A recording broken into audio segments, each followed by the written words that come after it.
अब घर खसी कटानी गरेपछि हेर घाटा नाफा भन्ने कुरो हुन्छ चित्त बुझाउनु पर्छ।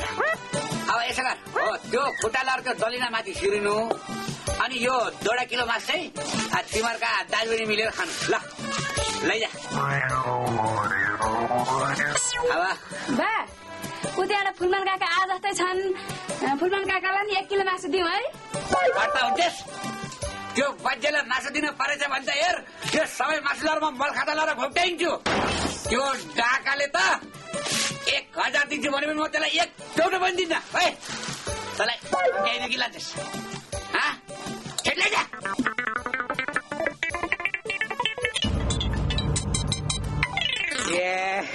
फुलमा अलि ढिला आइस है मासु भएको उठेको हेर एउटा चोडो नि छैन। अब त खान्छस् भनेदेखि यसो त्यो रचेना सिङ भुत्ला छ त्यो भुत्ला ल्याएर खा।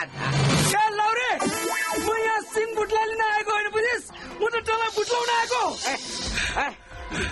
ए गाउँले लौरे बारेले मलाई दिउँसो के गरेर आएको हात लाटो म माथि ए विचार गरेर गाउँले कौले भन्छ तिमी अर्काको घरमा टक्राको बानेर राखेको खसी चोरेर ल्याएर काटेर बेचेर खान तिमीलाई लाल लाग्दैन बरु तिमी गएर भित्ता भर जाऊ। ए गाउँले मलाई यसलाई भित्ता भर भनौ।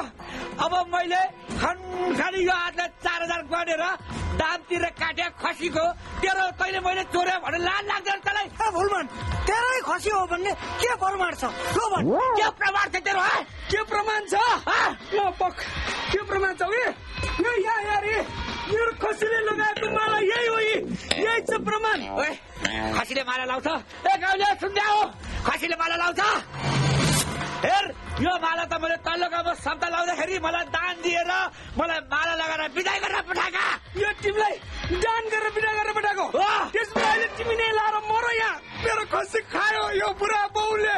ए गाउँले अकबर ए फुलमान के भनेको तिमीले यस्तो सोझो सिधा ब्राह्मणलाई तिम्रो खसी चोरेर खायो भनेर भन्दा लाज लाग्दैन? ब्राह्मण भनेर हुन्छ ब्राह्मणको छोराले चोरी गर्ने नि यहाँ चोर्न सक्छ। म यो बाजेलाई बिताइदिन्छु म यहाँ नसमान्नु मलाई यो बिताइदिन्छु तिमीलाई त म यहाँ पर्दा हुन्छ यो खसी चोर अब तिमीलाई त म सबै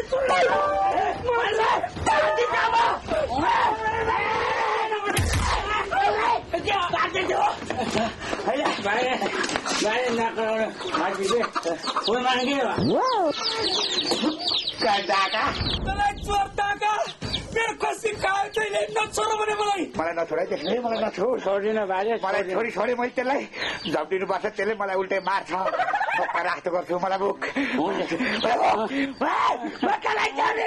छोरा खायो यसले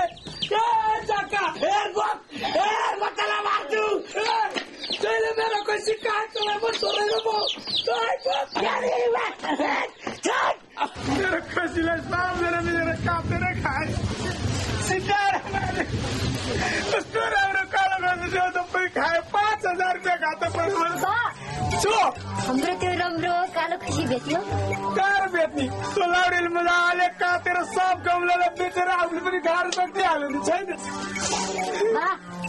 मेरो बिहा गर्ने बेला भएको छैन भयो अब तिम्रो बिहा गर्ने बेला अब चाहिँ भयो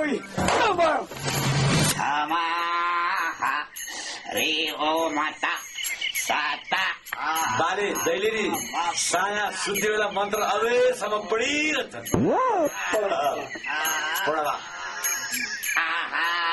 बापो जाना मकारो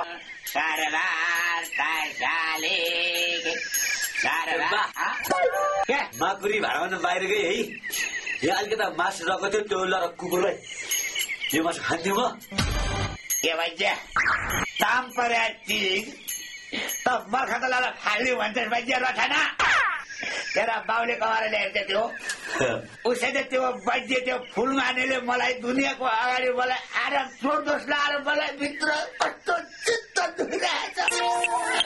दिदीले परपर भुटिन्छ तर टाउको खोपा छोपेर राख्दा भोलि बिहान भुँडी पड्काउनु भइन्छ ए छोला क्या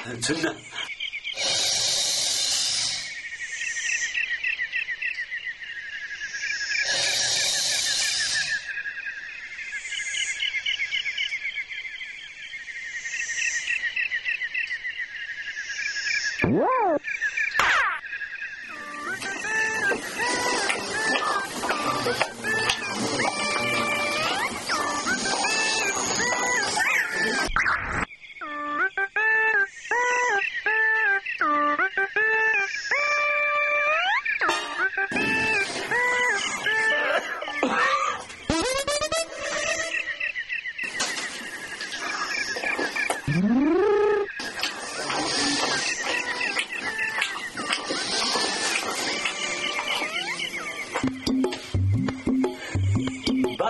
मासु खा हो होइन होइन होइन होइन होइन होइन के मासु चाह त हो बरु मासु चाख्या हो त्यसो तपाईँले चाहे भए नि म भोलि बेला सबैलाई भनिदिन्छु भन्छु भन्छु भन्नु हुँदैन बाबु भन्यो भने के हुन्छ तैँले मैले मासु चाखेको भनिदिनुहोस् अरे त हल्ला हुन्छ म हल्ला हुन्छु त्यसो हर्के हल्लाको चलाऊ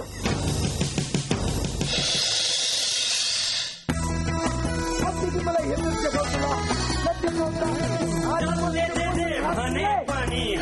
भनी मान्छ